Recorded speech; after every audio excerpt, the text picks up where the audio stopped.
Hello, hello, everybody. Michelle is here. I hope everybody's doing fantastic, magnificently, and marvelous because I am. I am on this January the 9th, 2026. Wow. It feels like a year already with everything that's jumping off so far this year. January 9th, 2026 on a Friday. I hope everybody's doing good because I am. I'm working on some stuff, and I'm telling you, our lives are extremely, extremely difficult, and that's intentional. Activities that usually would take 5 to 10 minutes sometimes takes 5 to 10 days to complete, especially if it's involving electronics. So that's what I'm doing this morning. I'm just attempting to get everything kind of organized.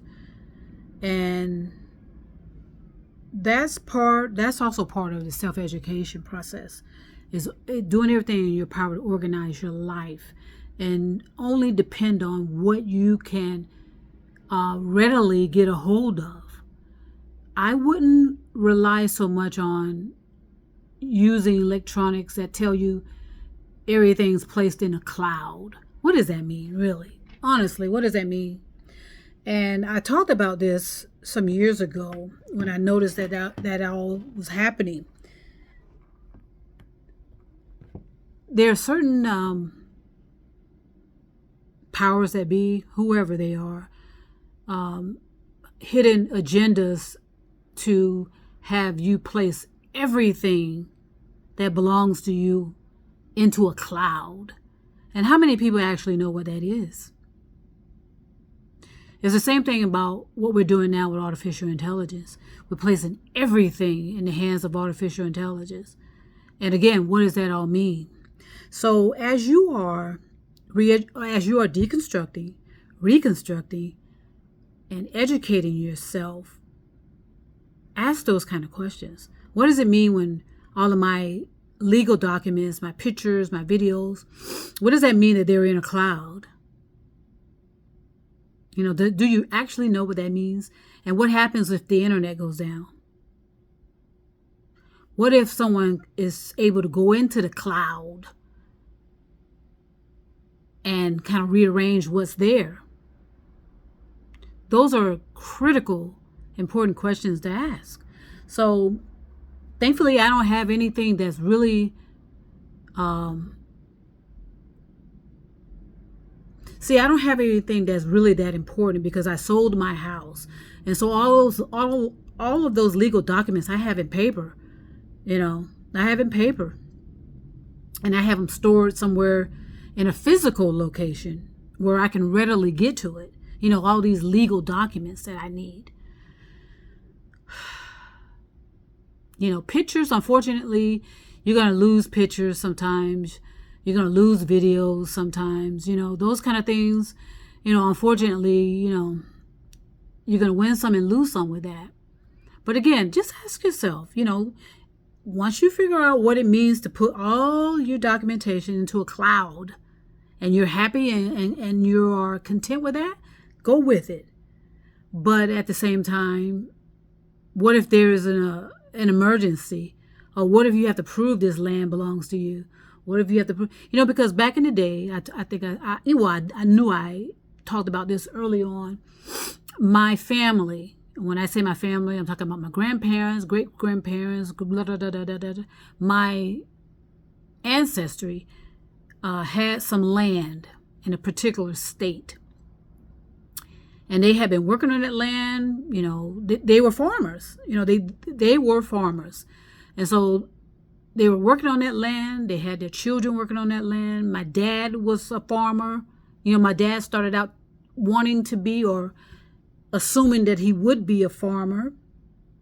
They had this land that belonged to them until one day so-called white male Christians came through and somehow altered the documentation somehow, whereas all of that land was turned over to them.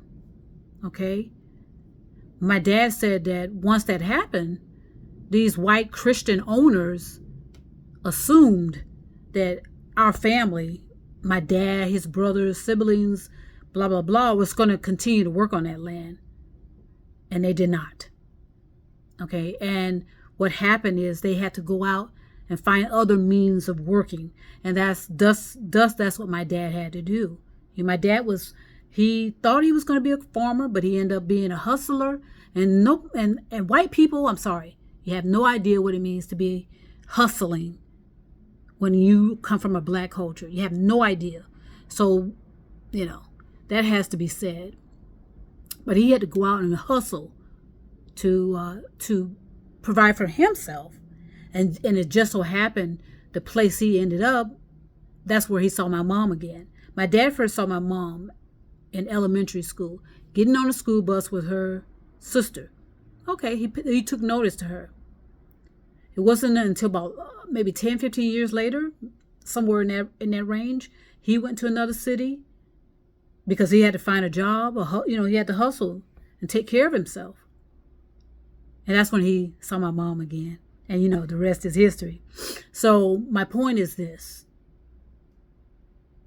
whether it's physically documentation, whether it's in the cloud, on these external drives, whatever it is, just consider what you have and consider the importance of why you have it. You can't take none of this stuff with you, however, when you die, but you can leave it to your descendants or whoever is going to be taking over your estate. Okay? I'm going to do everything in my power to declutter my life, with all this paperwork,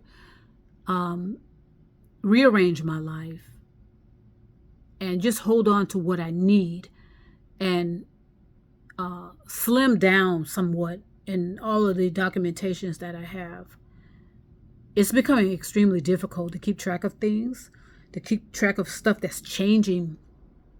It seems daily that I get messages on my phone that I need to upload this, I need to upload that, and then it has this vague language that I have no idea what they're talking about. And those things are going to be used against us. Of course, you ought to know that's logically what's going to happen. So as you are deconstructing, reconstructing your life, take a look at what you have. Are you hoarding? Are you holding on to something you can't take with you? If you have descendants, ask them, are they going to want these things? If not, do whatever you can to get rid of it. Okay? I do not have any children or descendants, thankfully, because I wouldn't want to burden them with my stuff anyway. I'm going to make sure everything's taken care of, put in the right places where people can get to it. These, especially when it comes to property, and, it's property more so, materialism more so. And sometimes, like I said, someone said to me, I hear this a lot when I talk to people. They're so tired, and it's mental. It's mentally tired because of all of this stuff that we are supposed to be responsible for and supposed to be accountable for. And in 80% of the time, it's all based on materialism anyway. Minimize your life. Release some of the stress and anxiety with hoarding, worrying about if somebody's going to break in your car, worrying about if somebody's going to break in your house. Do you need 3 houses? So there's a lot of things to consider. I'm going to talk more about that later because I'm in the process of working to, store stuff properly, figure out if I need this, figure out I need that, make sure I have the right paperwork for this and that, and it can be daunting and it can cause a headache. So, but it's necessary. So consider consider reducing the burdens on your life and leave a minimal lifestyle if possible. Okay, you do not, if you need 3 cars, hey, just justify it for yourself. You don't have to justify it for me or anybody else. If you need 3 or 4 or 10 houses, justify that for you, but it's not necessary to justify that for me. And just always remember, you cannot take any of this with you when you pass away. Okay, so I'm going to stop right now, get back to this, which is, like I said, it's giving me a headache because sometimes you just don't know what to keep and what to get rid of and blah, blah, blah, blah, blah. But it's necessary. Talk to you soon.